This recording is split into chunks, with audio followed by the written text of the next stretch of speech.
Alors, nous savons très bien que la taxe professionnelle est un impôt injuste. Ça fait 25 ans que tout le monde s'en plaint, qu'il n'est pas équitable, que c'est un impôt qu'il faut supprimer, que nous sommes le seul pays en Europe à avoir la taxe professionnelle. Nous sommes conscients de tout ça et nous ne refusons pas de voter la suppression de la taxe professionnelle.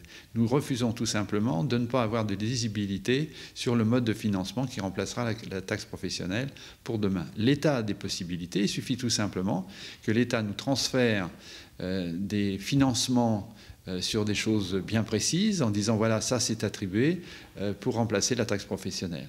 Pour vous donner une idée, la taxe professionnelle rapporte à Crécy 10,27% de son budget.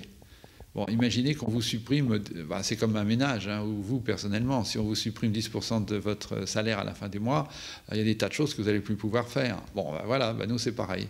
10%, je ne pourrais plus entretenir la voirie pareil, je ne pourrais pas entretenir mes écoles pareil, je ne pourrais pas entretenir, ou alors il faut que je substitue en imposant les ménages. Or, il n'est pas question, et ça nous refusons à le faire, à augmenter les impôts locaux des ménages pour subvenir à la place de la taxe professionnelle. De toute façon, il faut qu'il y ait un lien très fort entre la collectivité qui accueille l'entreprise et l'entreprise.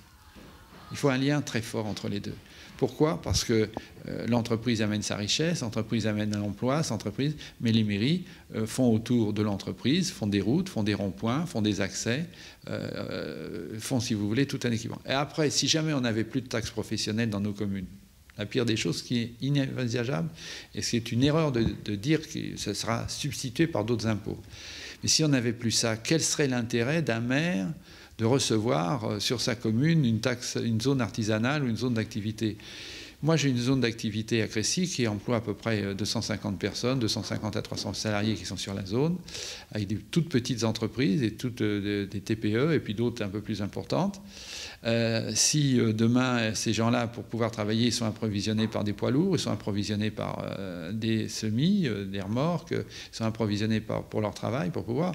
Si demain, j'ai plus de taxes professionnelles, comment je vais payer l'accès qui emmène à la zone d'activité? Ou comment je vais tout simplement entretenir les rues qui sont à l'intérieur de la zone d'activité.